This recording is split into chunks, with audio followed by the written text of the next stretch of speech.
Boa noite, pessoal. Sejam todos bem-vindos a mais uma aula de Direito Processual do Trabalho 1. Vamos hoje, então, continuar estudando acerca da organização da Justiça do Trabalho. E hoje nós vamos falar acerca das varas do trabalho, ou juízes do trabalho. Nós vimos na aula anterior que os órgãos da Justiça do Trabalho, eles estão lá dentro daquela pirâmide que eu apresentei para vocês. E no primeiro grau de jurisdição, nós temos as varas do trabalho, ou juízes do trabalho, ou também vamos encontrar lá juízes de direito como sendo um órgão de primeira instância. Como órgão de segunda instância, nós temos tribunais regionais do trabalho e no topo daquela pirâmide nós temos o Tribunal Superior do Trabalho. Vamos ater agora, neste momento, ao estudo acerca da vara do trabalho. A vara do trabalho, pessoal, ela foi uma designação dada pela Emenda Constitucional 24 de 1999. Até essa Emenda Constitucional de 24 de 99, nós não tínhamos essa denominação varas do trabalho. O que nós tínhamos era junta de conciliação e julgamento. Essa terminologia, juntas de conciliação e julgamento, você ainda vai encontrar lá na Consolidação das Leis do Trabalho, lá na CLT.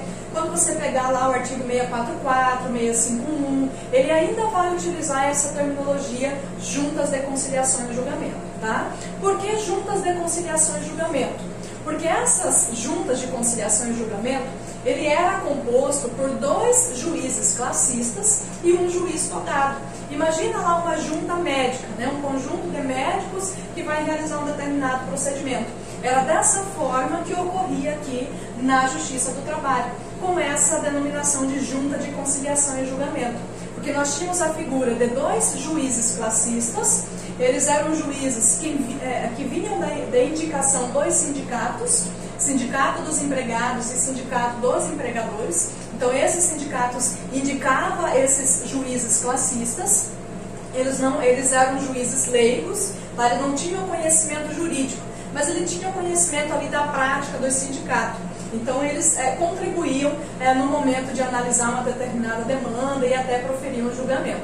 E nós tínhamos a figura de um juiz singular, que é aquele juiz togado, né, que vinha lá da carreira jurídica, que ingressava por meio de concurso público. Então, nós tínhamos lá 2 juízes classistas e um juiz togado. Então, esses 3 juízes, eles compunham essa junta de conciliação e julgamento. Tá? E antes de proferir a sentença, antes de proferir a decisão, era realizada ali uma conciliação junto com esses juízes para tentar resolver aquela demanda trabalhista. Caso não houvesse ali a conciliação, então era proferida uma sentença. Tá? Mas essa denominação junta de conciliação e julgamento, ela durou até a promulgação da Emenda Constitucional 24 de 99. Após a Emenda Constitucional 24 de 99, houve a extinção desses juízes classistas e não houve a substituição deles. Então não há como se falar em uma junta com apenas um juiz. Né? O que nós temos hoje aqui na vara do trabalho é a figura de um juiz singular, aquele juiz que ele ingressa nessa carreira por meio do concurso público. Então hoje a vara do trabalho, ele é composto, a composição da vara do trabalho é por meio de apenas um juiz singular. É ele que vai receber as demandas, é ele que vai proferir a sentença. É por isso que aqui na vara do trabalho, pessoal, nós temos aqui uma decisão monocrática. O que é uma decisão monocrática? É aquela decisão que é proferida por apenas um juiz, como ocorre aqui nas varas do trabalho.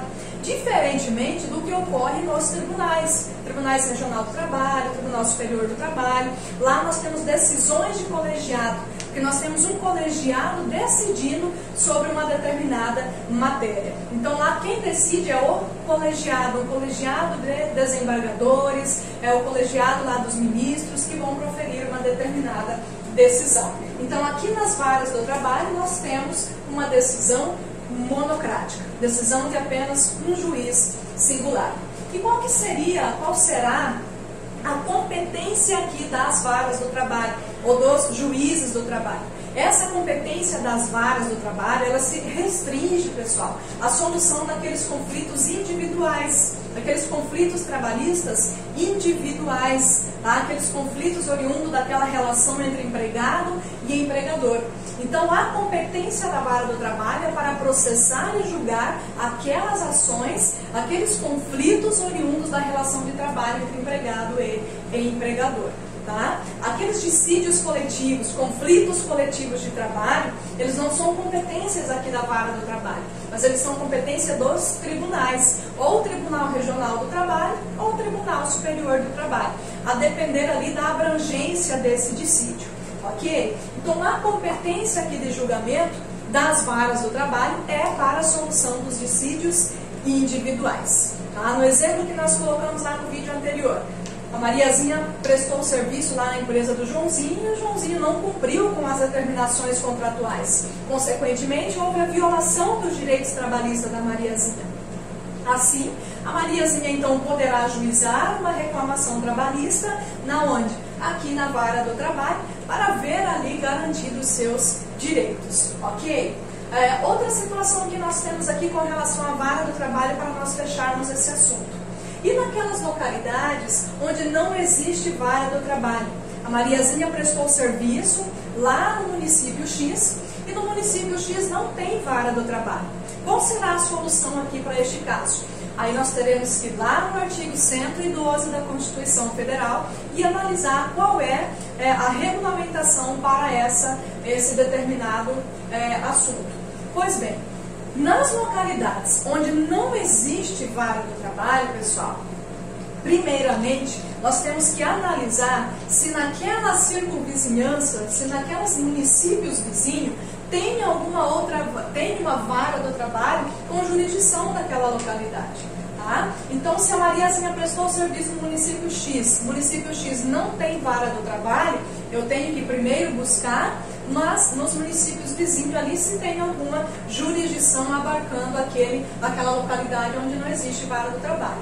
Se houver, é lá, naquela vara do trabalho, que eu vou ajuizar a reclamação trabalhista. Porém, se nos municípios vizinhos não houver jurisdição de vara do trabalho, então Mariazinha deverá ajuizar a sua reclamação trabalhista lá no juiz de direito. Tá? E aí vai ser o juiz de direito competente para receber essa demanda trabalhista, essa reclamação trabalhista. Ok, pessoal? Certo? Isso é importantíssimo, você não pode esquecer, grava isso para você levar aí para a sua vida e para as provas que vocês forem realizar de direito processual do trabalho.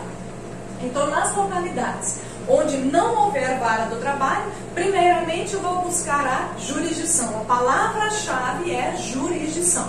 Vou buscar a jurisdição. Se não houver jurisdição ali de vara do trabalho, poderá então haver a Mariazinha ou o cidadão, né, poderá então ajuizar a sua reclamação trabalhista lá na Justiça Comum. Aí o juiz de direito ele será o competente para processar e julgar aquela demanda. Aí uma situação aqui interessante, que também está lá no artigo 112 da Constituição Federal. Suponhamos que a Mariazinha ajuizou a reclamação trabalhista lá na Justiça Comum, o juiz de direito recebeu essa reclamação trabalhista e ele proferiu uma sentença. Tá? Essa sentença foi desfavorável à Mariazinha.